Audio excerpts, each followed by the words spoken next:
Hi, John Wellington back at JerrysArtarama, and today I'm here to talk about value versus color. So a lot of people are always wondering about color and did I get the right color? And I've thought about this a lot, and I thought color doesn't matter. The only thing that matters is understanding value. And once you understand value, you can use any color. Now, that's not to say that you don't want to match a perfect color sometimes, and that is important, but I'm talking in a more general sense. So I developed many years ago while teaching a demo that I call the Van Gogh demo. I will say out front, this is not how to paint a Van Gogh. These are not Van Gogh's colors.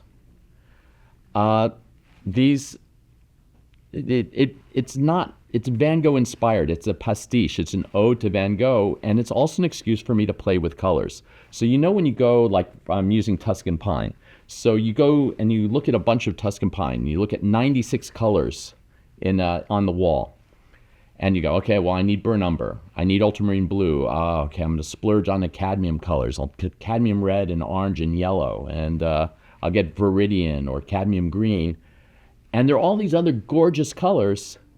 And you look at them and they go, wow, they're so pretty, but I don't need them. I need these for now. And over the years, I've realized all those colors I'm going to use air quotes, need. In fact, they're beautiful colors. And once I started having them on my palette, I love them. And so I've started really expanding in my color range. So I thought, so that's the other thing with this Van Gogh demonstration, is that I'm not using browns. I'm not using blacks. I am using colors like King's Blue or this one, which you can see squeezed out, Brilliant Pink, and just colors that are just fun. And what I'm going to do is I'm going to paint a Van Gogh-like face, and I'm going to just use these colors. So it's not going to be natural flesh and all the myriad tonalities and colors that encompasses. It's going to be bright, saturated colors that are on this palette, and I'm going to have fun. It's going to be impasto technique. That means paste, thick paint. It's not going to be indirect painting or glazing. I'm not going to use a medium. And so I hope you'll join me. So to start with, I'm going to draw. So I'm going to take a blue, and I'm just going to start drawing. I put a little notations here just to get a sense of where things are. And so it wasn't,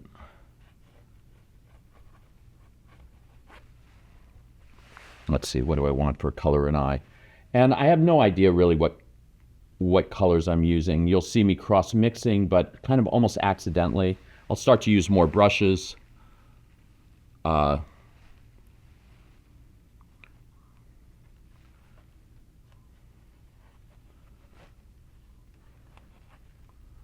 And get this in. Now, I will say I can almost feel that I'm saying Van Gogh. Van Gogh, guys, that's an American way of saying Van Gogh. That's Dutch, or approximation of this American version of Dutch, Van Gogh. In French, they say Van Gogh. In the Ukraine or in Russia, they say Van Gogh. In Mandarin, and I'm going to mess this up, they say Van Gogh. Van Gogh. So there's many ways to say his name, and since I'm not Dutch, I'm going to be saying Van Gogh. But do know that certainly won't fly if you're in Holland. So if you're in Holland, practice your Van Gogh. There we go. All say it with me. Van Gogh.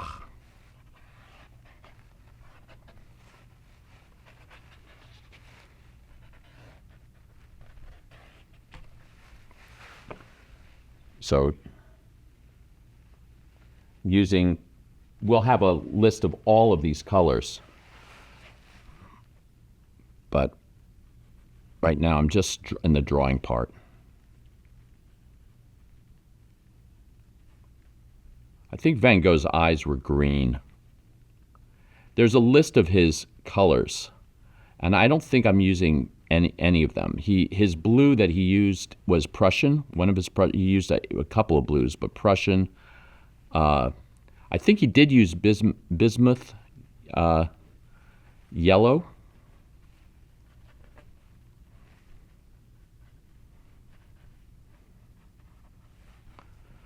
I'm basing this on a portrait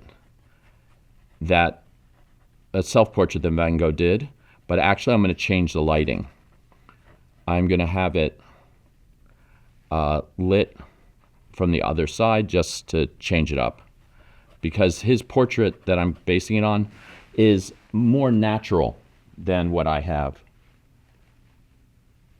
So for those of you that are like me and are interested in Van Gogh, if you ever think about wanting to play with paint like this, the first thing I would say is, before you start painting, I would study the drawings. And the reason for that is that Van Gogh did thousands of drawings with pen and ink, bamboo and ink, brownish ink, blackish ink. And so he was actually a master of value. And a lot of these drawings were studies for his paintings.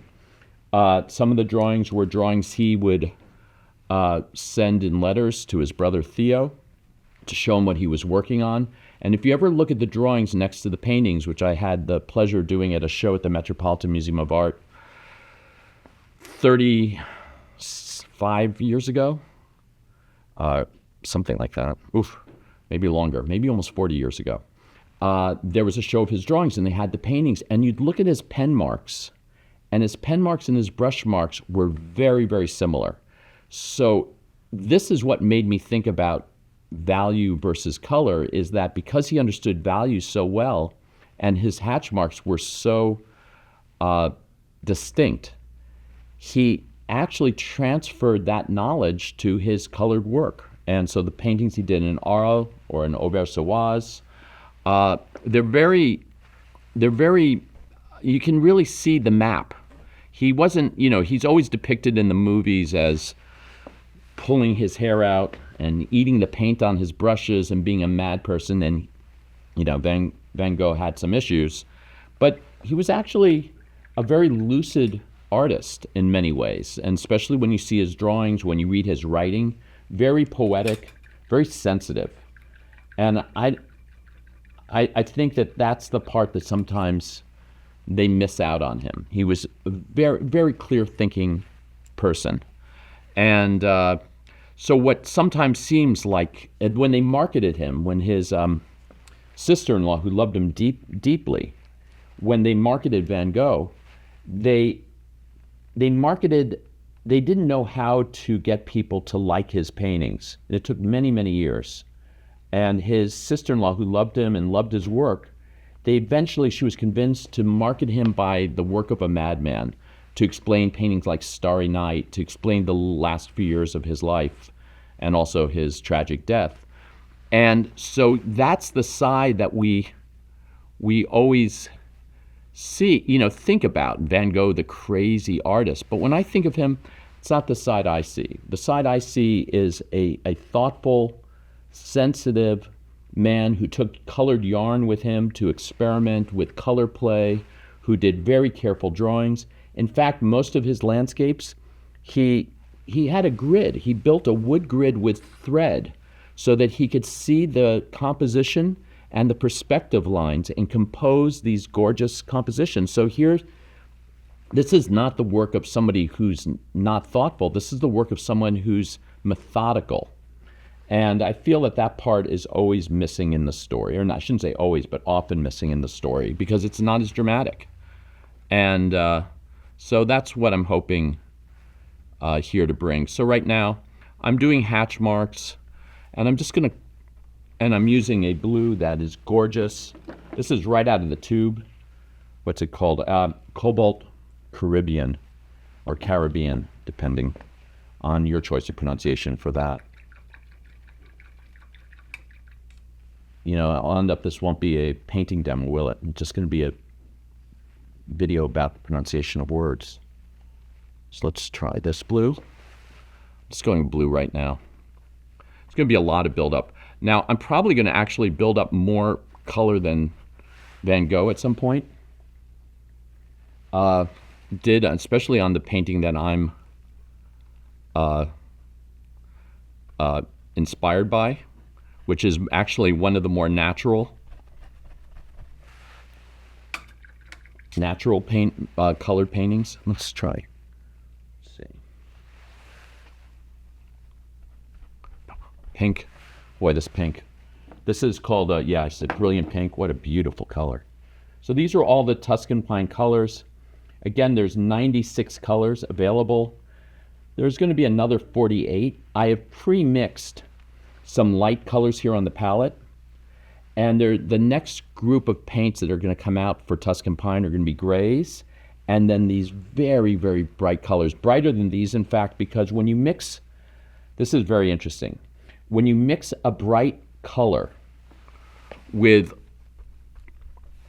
white, like let's say a cadmium, let's say you want to get like you take one of these bright colors, you mix it with white to get something bright, you can do that. But in fact, it's not going to be as bright as if you mix the colors together. So if you buy a bright light color that's been tubed and well milled, meaning, you know, when they grind the pigments together, it's actually going to have more luster, more color, more brightness than if you took, let's say, a cadmium red and you mixed it with titanium white. That's always going to look duller. And that, I didn't know that for years, and I was taught that about 10 years ago, and that's when I started buying lighter versions of colors, because I realized that those colors were not mixable. But because I don't have these colors yet tubed, I did pre-mix them, but I'm hoping if I was to ever do this demo again, or if you decide to do this at home, you will not have to mix these bright colors, you will have them. And that is, I can't wait. You'd think that I'd get like extra early tubes, wouldn't you? Like they'd throw me something that, nope, I have to wait.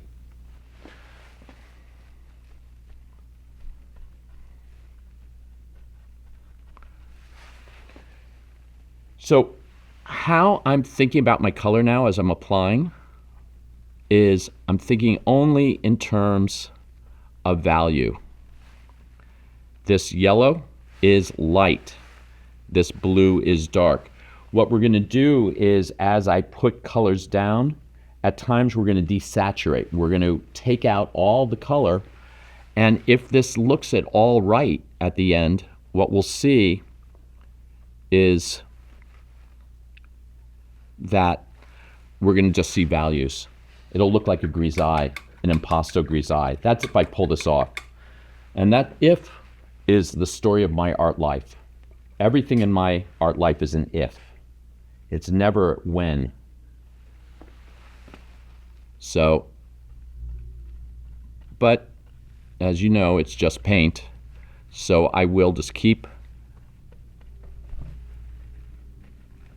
working. Let's do. I feel like I'm missing a color here that I want to use.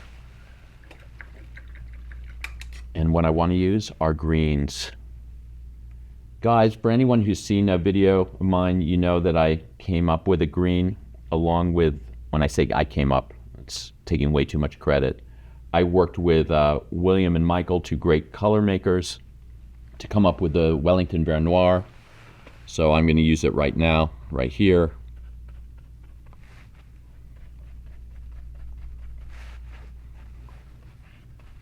I'm going to use Wellington Van Noir Deep.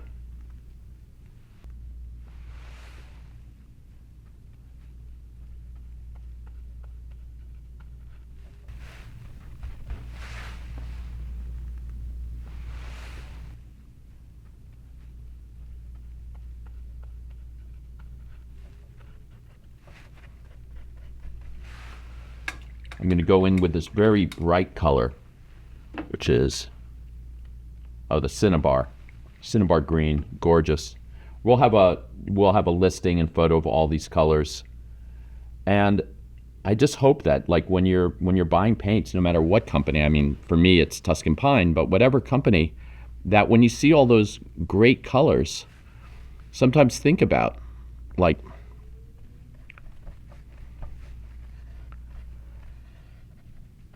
here you can see my dirty brush. This is really nice.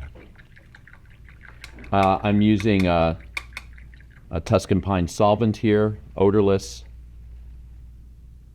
And I think, from what Michael William told me, that it is the least toxic.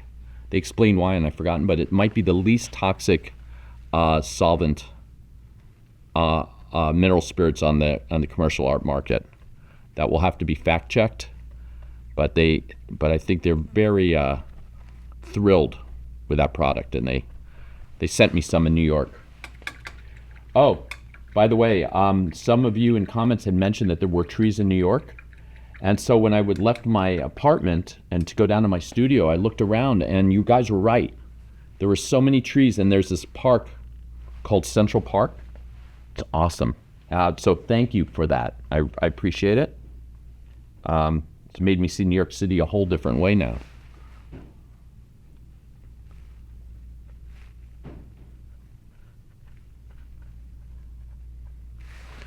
And here I'm in Raleigh, which is lots of trees. It's beautiful here. Calming. So just as I'm putting these colors up, what I'm thinking about is darks.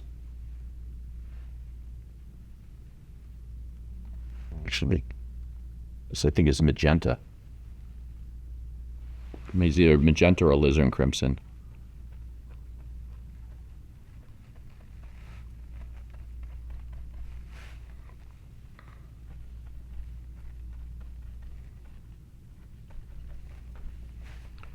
I'm hoping that as I'm doing this, you're starting to see a method to my madness. That the colors don't have to make sense.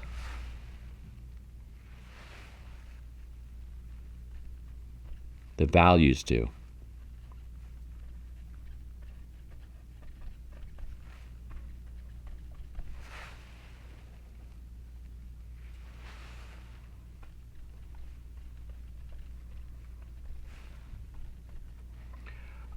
There's a rule in values, and this is a rule that I think is actually it's always true. Very rare in art that there's a rule that's almost always true. But here's the rule. The darks define the lights, and the lights define the darks. That rule, if it can be broken, let me know. But I don't know how that works. So here I'm putting my darks against my light side.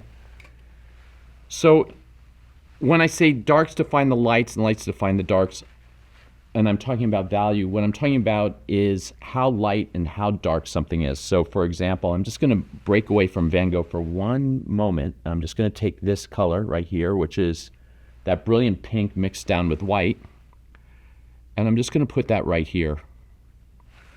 And then I'm going to take my Wellington Van Noir deep, and I'm going to put it right here. And I'm going to put this orange. What orange is it? Oh, it's cadmium. Cadmium. Oh, it's not. It's cadmium red light. Excuse me, not orange. I'm supposed to be a master in color, right? And I'm going to put it right here. It's a little dirty. And what we can see here, what I can see, is I could say, okay, what colors are these? And you could say, well, that's a pink, and that's a very, very dark green, and that is a light red, or a red. And I would say I see that, but this is what else I see. I see value, how light to how dark something is. And I see this being the lightest, I see this being the middle, and I see that being the darkest. So if we were to desaturate these and take their color personality out of the equation, we would be left just with how dark or light they are, what their value is. So that's just taking it back a step, because that's what this whole painting is going to ultimately be, is a painting of values. So I always tell my students, like, color doesn't matter. Once you understand value, you can use any color. And sometimes people think, wait a minute, he said color doesn't matter. That's terrible. Color matters. And what I'm really trying to say is, I'm making a point, of course color matters. Color's gorgeous. But if you don't understand value, then no color is going to help you. And so that's what I really mean, is like, you have to understand a value to really use color to its best advantage. Now, you might go, well, how in the world am I ever going to understand value? Even the name value, chroma, all of these names, all this jargon. But the best way to understand value is you draw. When you're drawing with a pencil as a kid, when you're drawing with a pen, when you're, anything that's monochromatic, you're just doing a value drawing. When when you're sketching with your pen if you were me, and you were in algebra class, and it was 11th grade, and you weren't paying attention, you were sketching with your pencil or pen on the side of your algebra notebook. And that was monochromatic. That was value drawing. Now, I didn't think of it at that time. I just thinking like, please be 315, please be 315. I promise if it's 315, I will memorize all these formulas and I'll do my homework. Then 315 came, and of course I was more interested in all my other classes. But that's value. So every time you're drawing monochromatically, you're doing a value drawing. And nobody ever looks at a drawing, let's say by Michelangelo, and go, oh, this is nice, but how much nicer would it have been had he used some color? And that's something to think about, because that's actually true. We don't miss the color in a drawing. We don't miss the color in a white statue, of a Carrara marble statue by Michelangelo. We just don't. So I love color, but value is king. And once you practice your values, you can do this. Well, let me do it first before I say you can do this. Let's see if I can do this.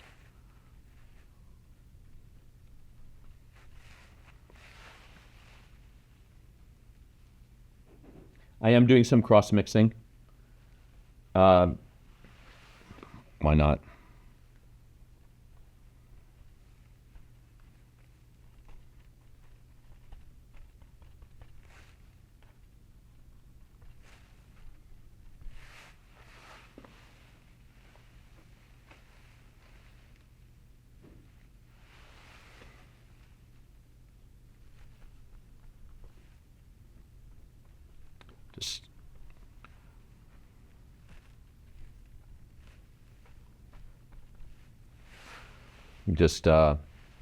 Let's see.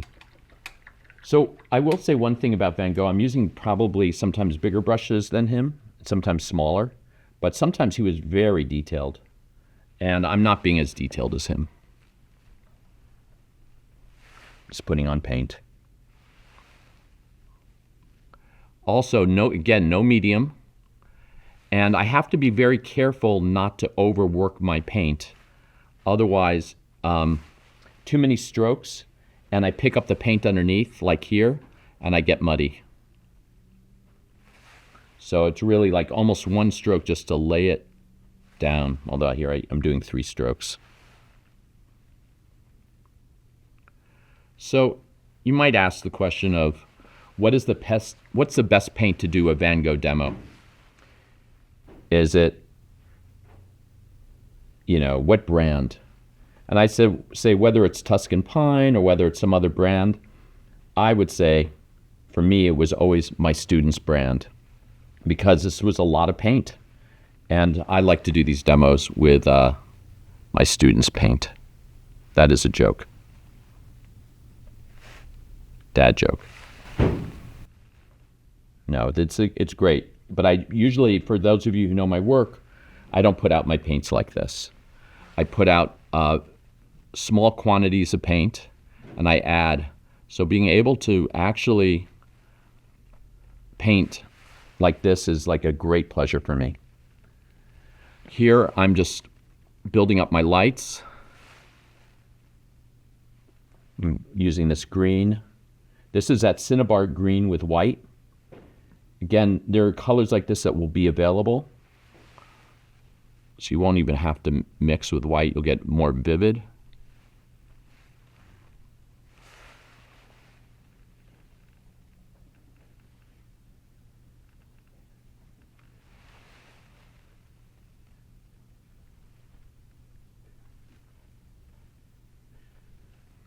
I'm just right now in New York, not only are there trees, but we had sort of like a little false spring, so the buds came out. And it's been a very cold winter. And what I'm afraid is going to happen is that we're going to have some more freezes and maybe even another snowstorm. And those buds are going to fly out.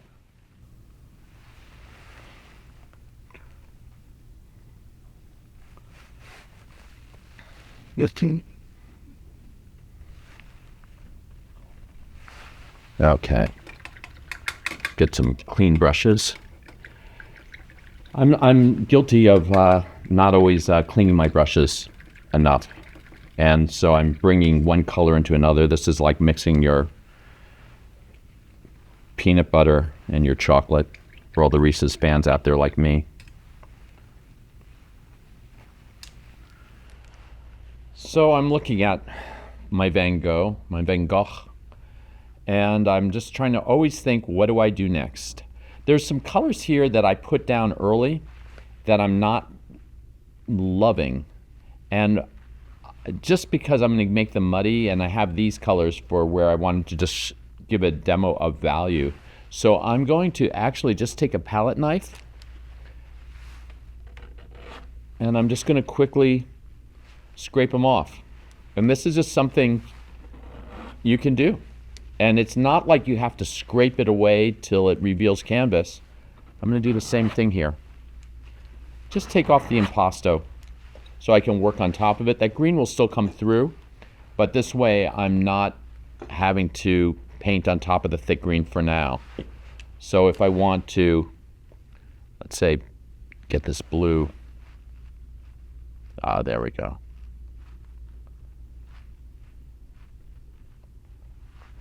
I can do that. So I'm going to start building up background. Well, I have that color. I'm going to fill in the hair. By the way, the red, bright red, is a very interesting color because it pops lighter than you would think sometimes. I'm just going to keep playing. You've heard me say this different times, but a lot of painting for me is playing, just seeing what just sort of comes out. And I really, even if I seem like I know what I'm doing, I don't really know what I'm doing. I have an idea, and I think there's many ways to be an artist, and some artists love to know exactly from point A to point B what they're going to do. They're going to have a map. They know where their destination is going to be. They know their path, their route. And when I'm traveling, believe me, I like that sometimes myself. But I find that as an artist, when I'm working, I often don't have a path, a direct path. And I often, much more than not, don't know where my destination is going to be. I just don't know.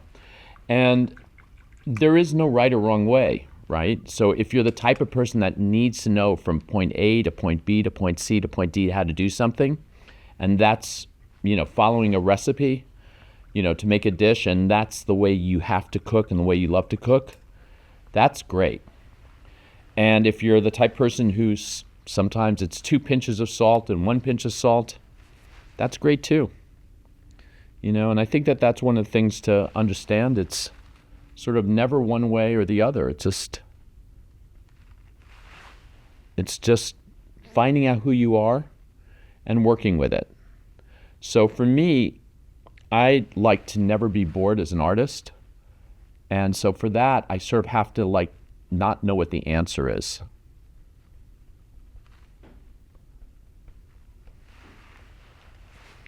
And I find if I start to know too much what I'm doing ahead of time in my own work, I will change it up. And that surprises a lot of people that see my work. So if you ever know what my paintings are like, they look like I kind of know what I'm doing and have a plan. But if you ever saw photos of my paintings in progress, you would see that I actually have much less of a plan, and that I'm changing things up all the time and painting over areas, and I start every morning often looking at my painting without painting, just sort of thinking, oh my God, how am I going to do what I need to do today? How's that going to work out? And I'm sometimes, to be honest, I'm sometimes very frustrated by that. I wish I did know, but I've gone to the point where I'm at the age of my life where I've realized that, well, if I've been doing it for this long like that, there must be a reason. And that's why I can say that the reason is that I must enjoy it.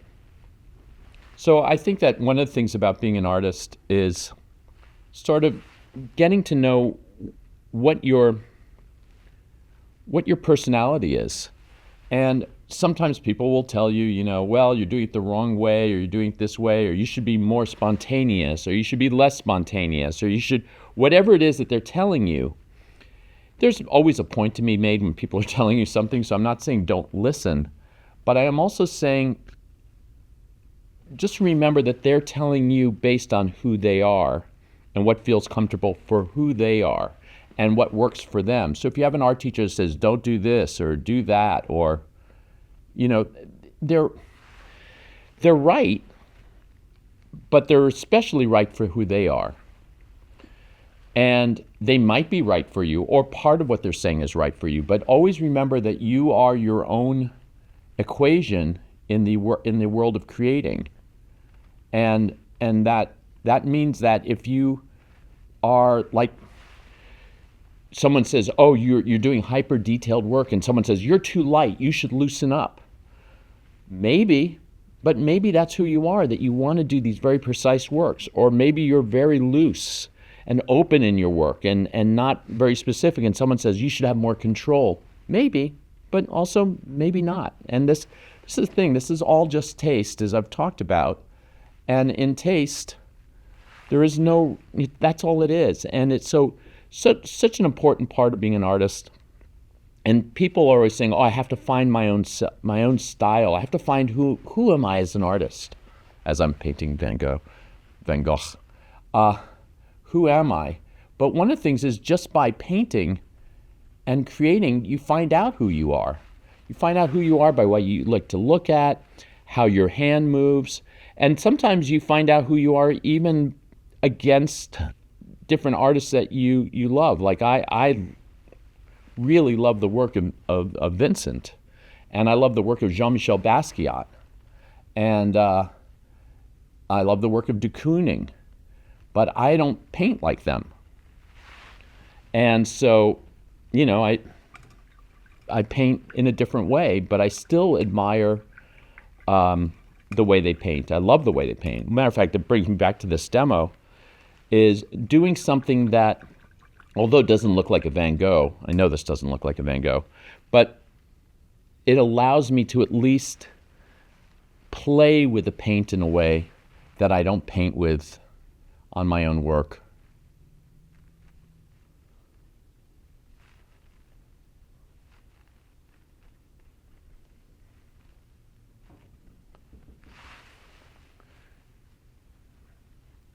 So funny about being an artist, right? Everybody has an opinion. Everybody's opinion is right-ish, I think, to a point. But they might not always be right for who you are. And the reason why I even think about this is because when you are learning to paint or learning to create, you don't want people's opinions to discourage you.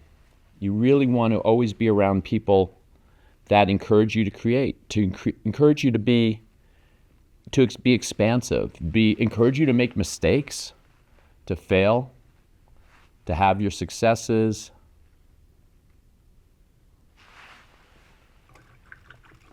When I'm painting, no matter what style, I correct with my edges going out and I correct with my edges going in. So right now I have a big cheekbone that I don't like. And so I'm going to actually create two forms, not by painting out here, but I'm going to paint this here, that there, and then let's see, I'll get another dark red. And there. To get that sharp edge.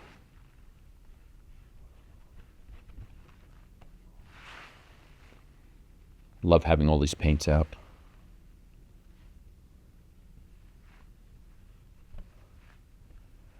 All my strokes, for the most part, are hatching strokes, meaning that they're hatched or cross-hatched.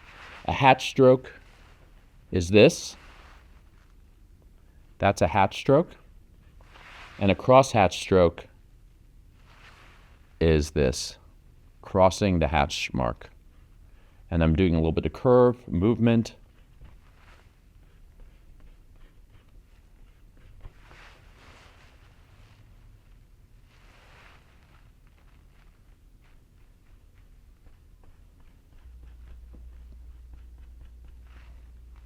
So I don't think Van Gogh is usually this full chroma. Again, I'm not using his palette. So this is kind of like a real kind of contemporary interpretation. This is not his colors. But I am having fun.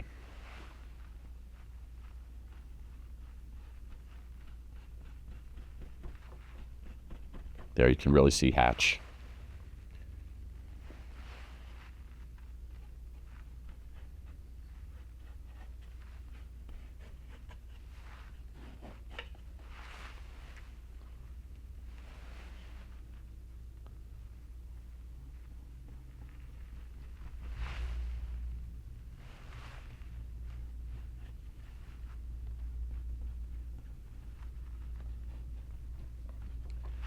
Darks against lights, lights against darks.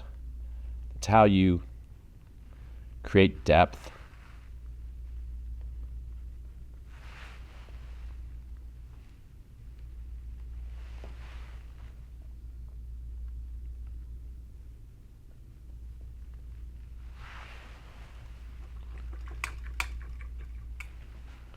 This is going to pop very light, this green. So I'm going to actually go over it with something.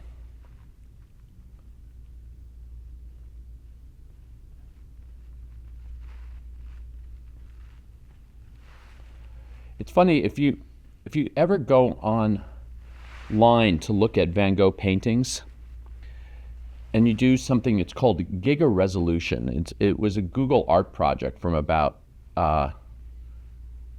14 years ago, I think, maybe longer. And they went around the world to masterpieces, and they took these photographs of paintings, like a Bruegel painting, a Van Gogh Starry Night, and they took them with Giga Resolution, which it was better than our eyes can see. And when you can find Starry Night photograph like this, and when you zoom into it, you see the space between the paint. In fact, he had the canvas showing throughout the painting And when you're just looking at it at the Museum of Modern Art, you often don't see it, because if you put your eyes that close to the painting, a guard is going to be yelling at you and tackle you down to the ground. They don't tackle you to the ground, but they will. They will tell you to step back. And so I'm actually going a little bit more covering than Van Gogh would have done as well, among other changes. And again, that goes back, that space between his hatch strokes are very much like the space between his pen strokes. So anybody that's interested in Van Gogh, spend a lot of time looking at his pen and inks. Copy his pen and inks. I used to, when I was younger out of college, I worked at a poster and frame shop, and I was the lone employee managing this one frame shop on 42nd Street, across the street from Grand Central Station. And on weekends, when I didn't have a lot of customers because nobody was there, I would copy in my sketchbook. And one of the things I would copy were Van Gogh drawings. And I just learned so much doing them, and there's so much fun.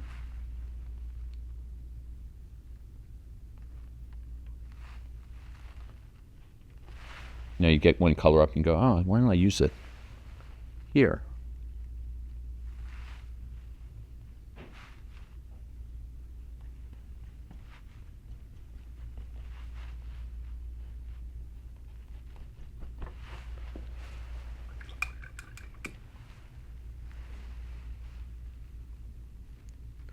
Use this hot pink.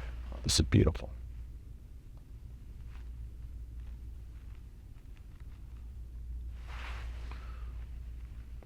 Let me give him pink eyes.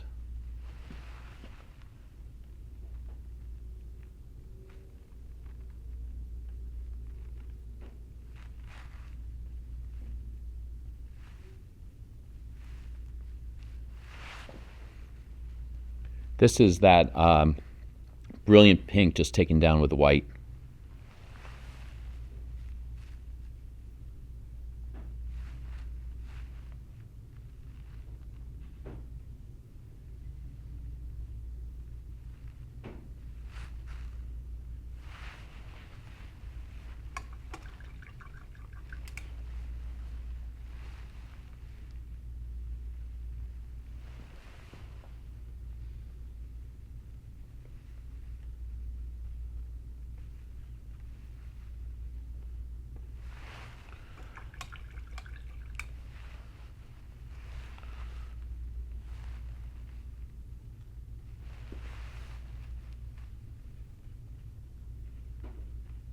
I'm just like looking at it now. As I start to see what's working and what's not, I'm going to go back into everything after I get this in and just sort of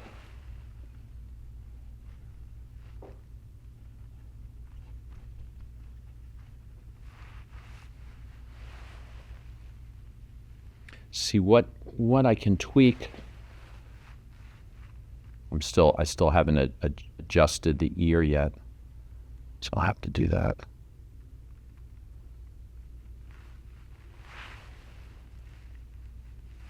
This blue looks great. This is that King's blue with a little bit of white.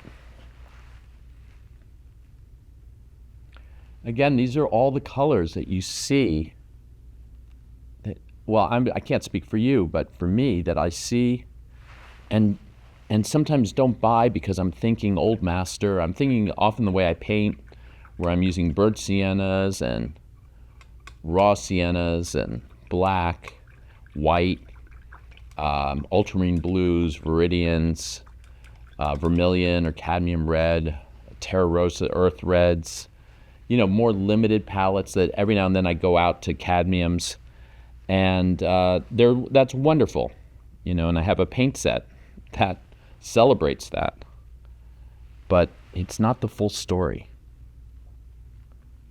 And actually, in my own paintings, I'm not that limited anymore. That experimenting with colors of paint, of course, it's influenced me. And now I I've expanded. I now actually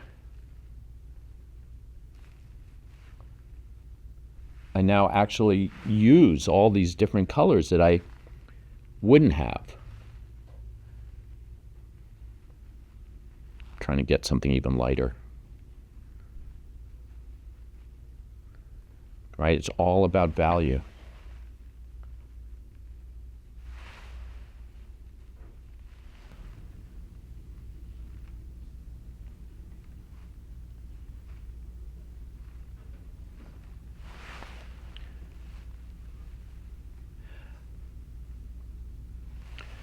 So you can notice how I'm picking up my paint. I'm sort of picking it up. It's like I'm shoveling it when I want something really impasto and bright.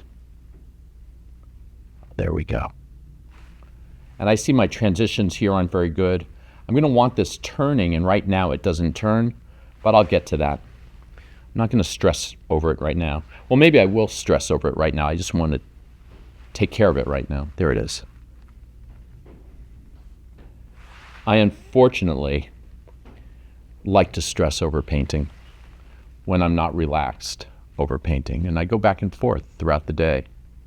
Sometimes I'm very like Zen, very much in that zone, and other times I'm like, oh my God, I don't know, I just dug myself in a hole, and how am I going to get myself out of it? I don't know if any of you have ever felt that. There are times I've painted where I felt like I was like in a cartoon character on the edge of a cliff, as the cliff is sort of falling below your feet, and you got to just keep painting to come from falling. I've had those feelings as a painter. It's almost laughable. You take it so seriously at times. But I guess that's what artists do. And then other times, hours can go by, and I'm just painting, and I'm like very tuned in. I always feel it's like athletes. It's the same thing. It's purpose nice. I think, what do I want here?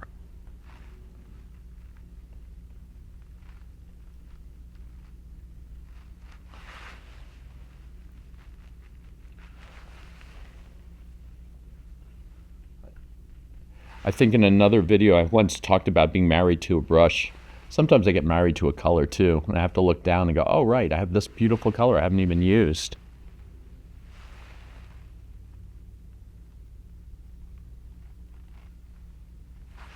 So I often paint with reading glasses when I'm at home. I always paint with reading glasses, but for these demos, I'm not doing that precise for this, so I can sort of do it without reading glasses. I mean, I can see what I'm doing.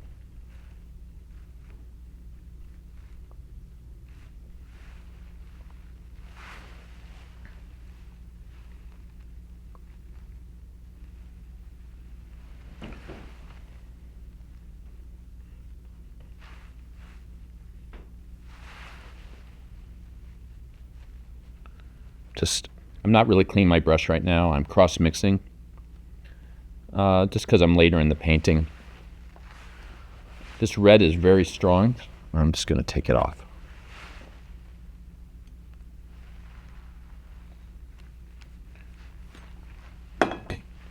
Just because I want to get a purple in there. That red, I know from value, is going to come out very bright. So I want to sort of knock it back a bit. And when I'm removing things, I tend to not want to always remove them. You notice that I don't mind the red coming through.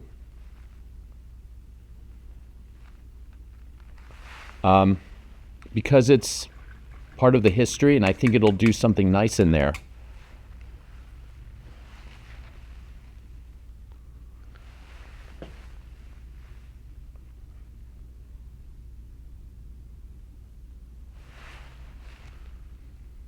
I'm being more precise now. I want to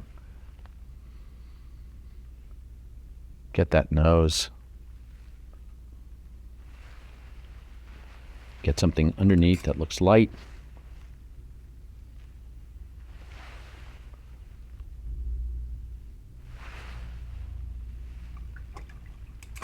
Again, values like this pale green.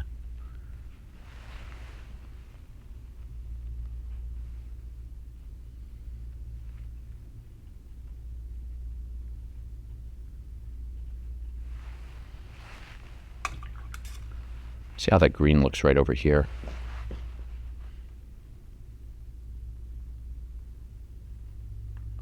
Notice that my hand is moving slower now as I'm more fine-tuning.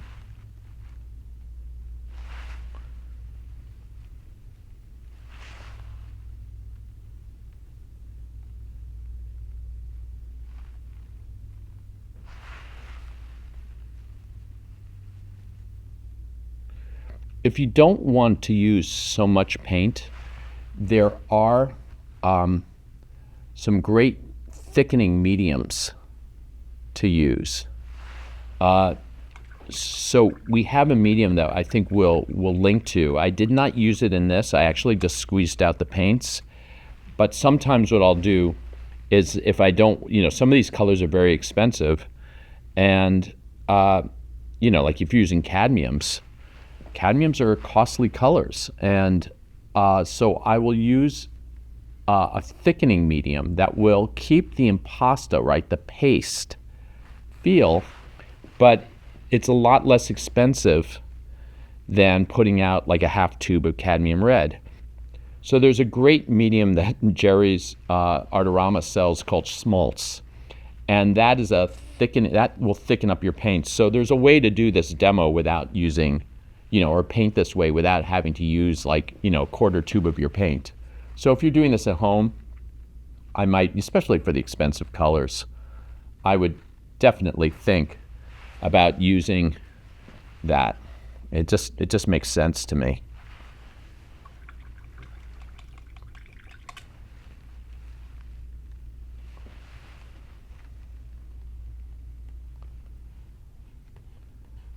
Schmaltz, by the way, that's chicken fat, but this medium is not chicken fat. It was a joke that the developers of this medium had. It's a very beautiful medium and great for impasto painting. Oh, Van Gogh's ear. I hesitate, right? We all know about Van Gogh's ear. Supposedly he just cut off the lobe, but still, don't do that at home.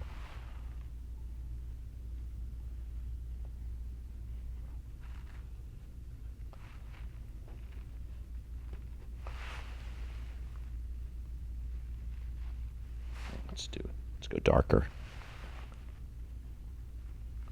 I'm going with warm colors here because it's, after all, his ear. I want to pay homage.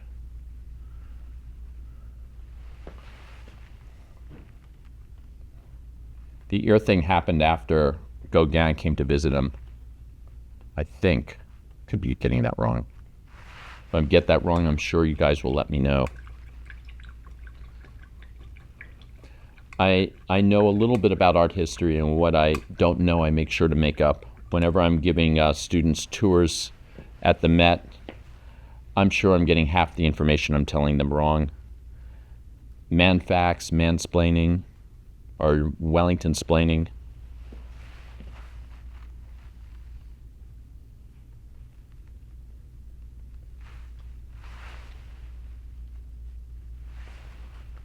And I'm hoping this is starting to look like somebody. I don't know if it looks like Van Gogh, but it looks like Van Gogh's second cousin, once removed.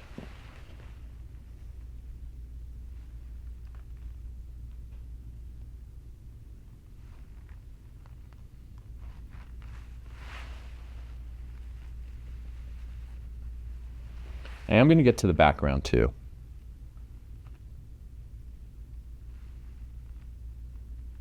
My strokes now, do you notice they're getting smaller?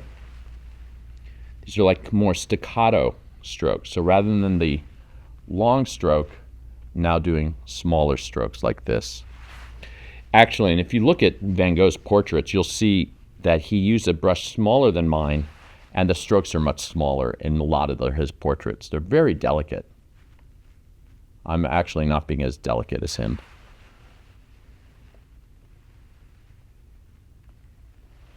And at the end of this painting, what we're going to do is we're going to desaturate the color so that you're going to look at a black and white. So for all of this beautiful use of color, it's not going to be about that. All that beautiful color that I have here is, if I did this correctly, it's going to look like a grisaille in black and white. It'll still look like a face. You'll be able to see. That nose, mouth, hair, everything, but it'll look like I'd painted it in gray paint. And if I can do that, and that's what it looks like, then it was a success, because that means I used color as value. Again, you're going to always hear teachers using words like chroma. Chroma just means color. You're going to hear teachers say value. Value just means how light or how dark something is, right? Think of white being the brightest and black being the darkest, and everything in between in a grayscale. And, but we use these words, our jargon.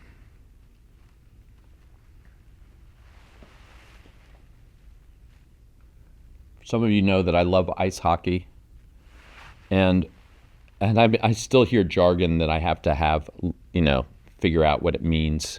Like I go, oh, they pinched, and it means the defense is too far up front, and all these terms and everything I get interested in, it's always about translating the jargon. And in art, I often use the jargon without even realizing it, because it's second nature. So I'm hoping this is starting to look better. Better is a relative term.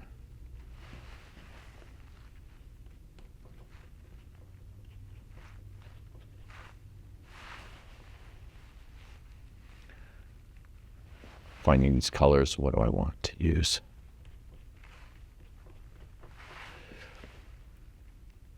There's another thing in color that I'm not going to really get into as much today, but color temperature.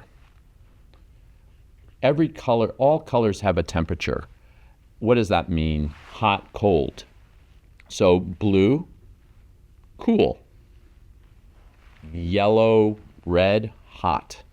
But within every yellow and red, some are warmer, some are cooler. Within every blue, some blues are warmer, some blues are colder. And that you just learn. So within all my blues on my palette, the ultramarine here is a cooler blue. This blue, which is a cerulean blue, is a warmer blue. The yellows, this feels cooler than that. This one feels cooler than this color. And you'll see this is a cooler red than that. It's also a darker red. So one of the ways I start to think about my colors is in, do they pull towards the yellow? Do they pull towards the blue, as well as a value? So I think of values, and I think of color temperatures. The color temperature, if it's confusing to you, as I've just mentioned it right now and thrown it out, it's confusing because it is, in fact, confusing. It's a tough one, even when I'm teaching in person, to talk about it. It's like I really have to give a lot of demonstrations for people to sort of understand what it is. And it's something that I'm always learning, and I'm not always sure. Like sometimes I'm going, which one is cooler? Which one pulls towards the warm or the cool? And sometimes it's a point of discussion. Sometimes we don't have an answer. But the question often is as good as the answer. That makes sense. Just having the question sometimes. Because once you have the question, like what color, what chroma is, is this a darker color than that color? If you're asking that question, you'll probably get an answer, and you'll probably get the right answer. And so much in life, not just in art, just in everything, it's asking the question. Once you're asking the question, it already means you're thinking on more cylinders. If you just think you always know the answer to everything, I mean, I guess some people actually do know the answer to everything, but I'm just not one of them. So I'm always asking myself the question on everything. That's what YouTube is for. Getting answers. YouTube University.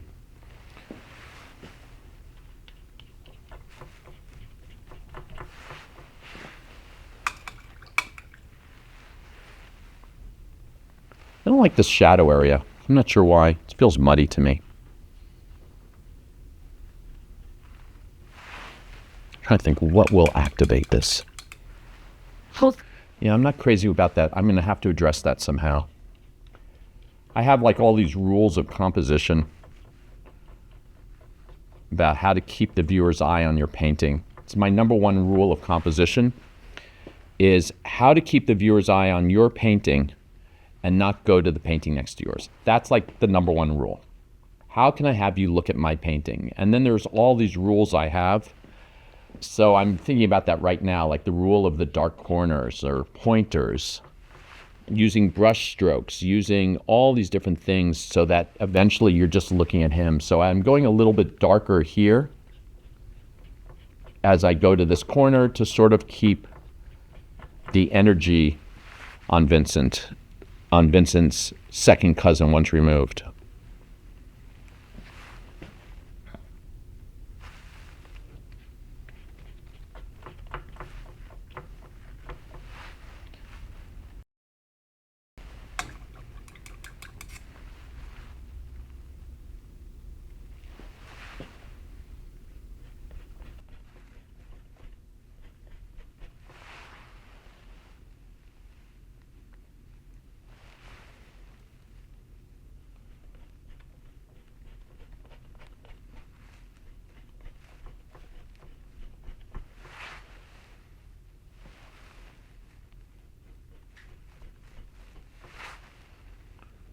Just getting these darks.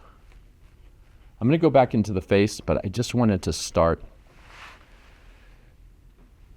getting this. Remember, to make this bright up here, this bright hair, I said this early in the video, your lights define your darks define your lights. I have light here, and notice the canvas is light, so this is pretty much right now the same value.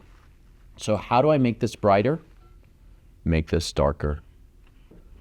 That's it. And so sometimes when you're working on a painting, no matter what the style, you're like, I can't get this area any brighter. I've used like the highest chroma color, the brightest color. I've done this, I've done that, and for some reason, it's not working. And the reason it's not working is not because of the work you're doing here, but it's because of the work you're doing there. So that's just something else to think about. You know, like sometimes it's all about relationships.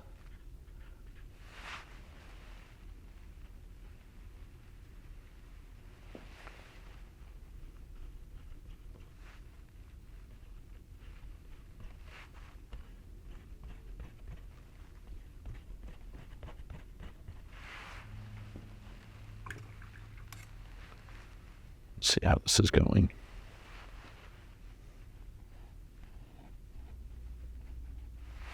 Give him like a pink, hot pink. This is that brilliant pink color. It's so gorgeous.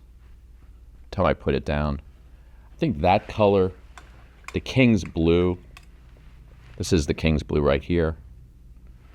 Let's see. Where do I put it?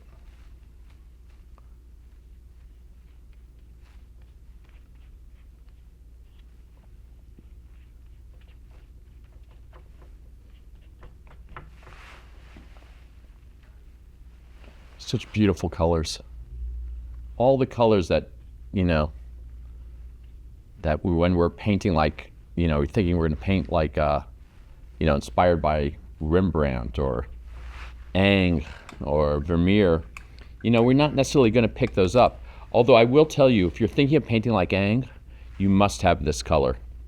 You must have Cerulean. His, those blue dresses Cerulean. If you're going to paint like Vermeer, you might want Cerulean too. There are some of these colors that they did use that to great effect. And even this yellow taken down with white, starting to feel very much like a yellow that Vermeer, this bismuth yellow, starting to feel like a yellow that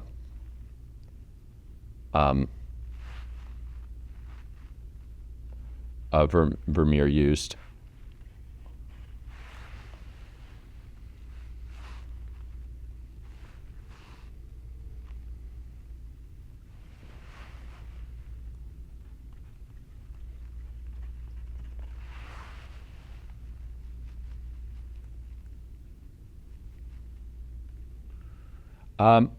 When I'm mixing, you're going to see my brush turning.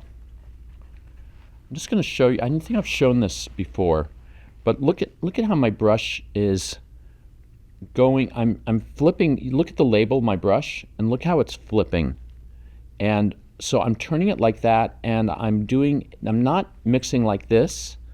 I'm mixing in a circular motion, because that is the best way. It's sort of like stirring a pot with a spoon or a whisk. A circular motion, and I'm rotating. Just the way I always mix. It makes for a more unified mixture. So if you have trouble sometimes with that, try it. It's what I do. I do it without thinking. Oh, I should also mention these brushes that I'm using. So these brushes are made by a company called Creative Mark out of Germany, and I'm using two types. These with the blue handle are called Berlin, and these with the black handle, which I actually haven't been using that much for this demo, but I use them a lot, are called Hamburg, and they're made by Creative Mark. And these are the brushes I use at home in my studio. There are other brushes I use as well, made by Creative Mark. They seem to be the brush company I'm using the most these days. They are synthetic, and I used to only work with natural brushes, and I'm just finding it harder to find good natural brushes for a number of reasons. So I've now spent my time trying to find good synthetic brushes. And what I will say about art supplies and art materials is there's no right or wrong art materials. I mean, Vincent van Gogh used a pen and a quill. He used sticks for his drawings. He used bamboo that he would carve into a pen. He did all sorts of things. And what they all had in common was that they worked for him. And so anything that works for you works. So when I'm saying I like these brushes, the reason why I like them is because they do the marks that I need to make. The other thing I look for in a brush is something that's going to last me a little while with some abuse. And you can see that I'm doing a little bit of abuse, and I need this brush to last. So that's what I look for. There's a couple of exceptions. There's one brush I use that I'll use for 2 weeks. It's a very inexpensive brush. It's less than a cup of coffee, and much less than a latte. And I will use that brush, and that will last me 2 or 3 weeks. And then I don't throw them away, actually. I give them to students. And that is also Creative Mark. I don't have that brush in my hand, though. But I love that brush, and I really work that brush. So if you are looking for great brushes, I think this brand is a really beautiful brand. For me, again, they do what I need to do. For those of you who know my paintings, my surfaces are not as much like this. They're more like a little bit more like an Ang or a Vermeer or something a little hiding the brush strokes a little. Although you can see the brush strokes, but they're not brush stroke forward.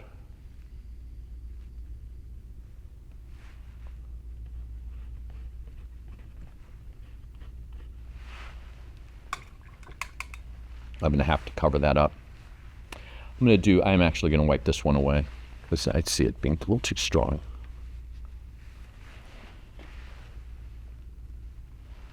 Mineral spirits. There we go. We'll just tone this down to an imprimatura.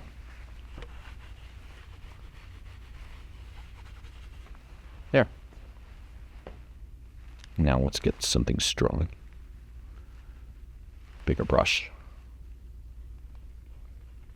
I tend to err on small brushes. I err on small brushes because of the detail of my work. I err on them also because I like hatch marks. But if you're a big brush person and you love big brushes and you abhor small brushes, of course that works.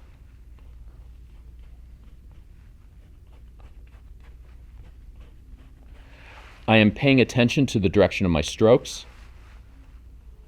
My strokes are sort of curling back towards Vincent's second cousin once removed.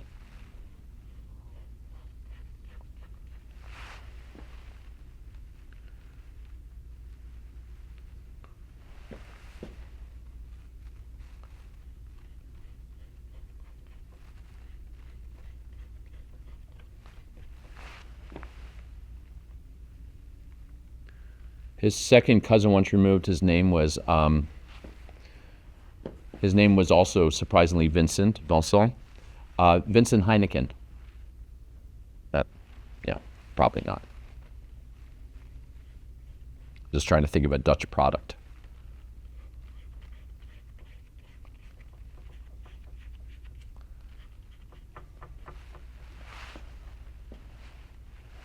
Now I'm going to do something in the background which has to do with my darks to my lights and my lights to my darks.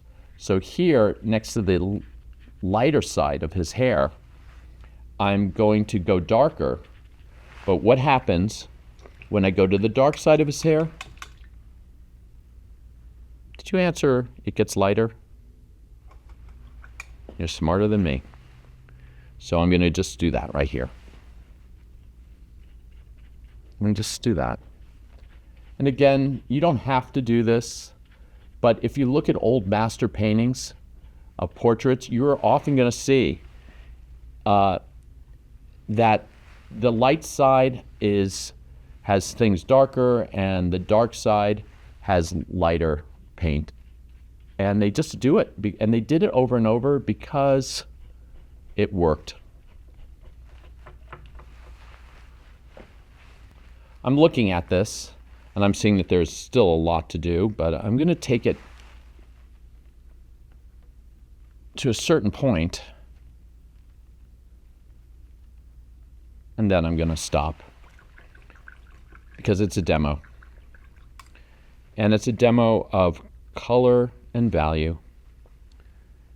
And even if I say that value is more important than color, that doesn't mean I don't adore color. And for some of you that know a little bit about me, being an artist means often taking jobs, especially if you want to be a fine artist. You find yourself not actually making your money for a long time from your fine art. I took a job working at poster and frame shop, as I mentioned. I then went to the American bartending school. I think that was the name, where I got my diploma for being a bartender, which I did. And then I worked in comic books. And I worked as a colorist for Marvel Comics. And that was all about using color to create space, to create emotion, to create drama. And that was my life for 9 years. And I worked a lot of graphic novels, and I loved it. I really loved it. At the same time, I was painting, and I went back to school, to art school. And I really loved doing comics. But at the time, I actually kind of rebelled against comic book coloring, because I thought being a fine artist was real art, and comic books were not real art. I've now learned better over the decades. And I think that the comic book artists I worked with are spectacular artists. And that some of their comic books, the graphic novels I think of them as art. But when I was young and wanting to sort of establish myself as a fine artist, and you do what when you're insecure, you try and say, well, that's not as good and I want to be this. And then, as you get older, sometimes you just go, it just all exists, it's all great. So at the time, my work, after I left Marvel, rather than being all colorful, I had a period where it's called my urban classical period. And all my paintings were kind of gray. Everything was gray, gray-green, gray-red, like everything was just grayish. And they're nice paintings, and I like them, but it's so funny to see how I was rebelling against the use of color. And now, when I'm painting, I'm going back to my coloring roots. And so when I'm painting my current paintings, I'm always thinking, how would I have colored this if it was a comic book? And so I'm actually inspired by my comic book coloring and allowing myself to be inspired by my comic book coloring in a way that I didn't allow myself to be inspired almost 35 years ago. 35 years ago, I was running away from it, and now I'm running towards it. So I find that so interesting in life and in art. What you reject, eventually you embrace. So now I embrace it. The eye is an eyeball. If you notice, this is pure one color. That's not going to fly. Because it's a ball, the lid cannot be the same color. See, I have it light there. It's got to be in shadow over here to turn. Same thing here. Eyes are not flat. Eyeball, your lid goes over a ball. And yes, one day, if you guys are interested, I will do my eye demo. If you are interested, just mention in the comments, not in the comics, just mention that you want to see Jeff Bezos do the eye demo. And I'll take time from flying up in the spaceship, come back down and do that for you.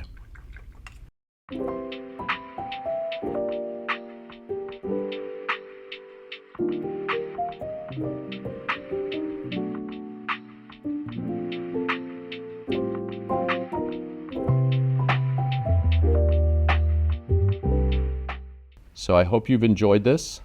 And if you could see, I could play with this for hours, but I'm not going to. So here we have it.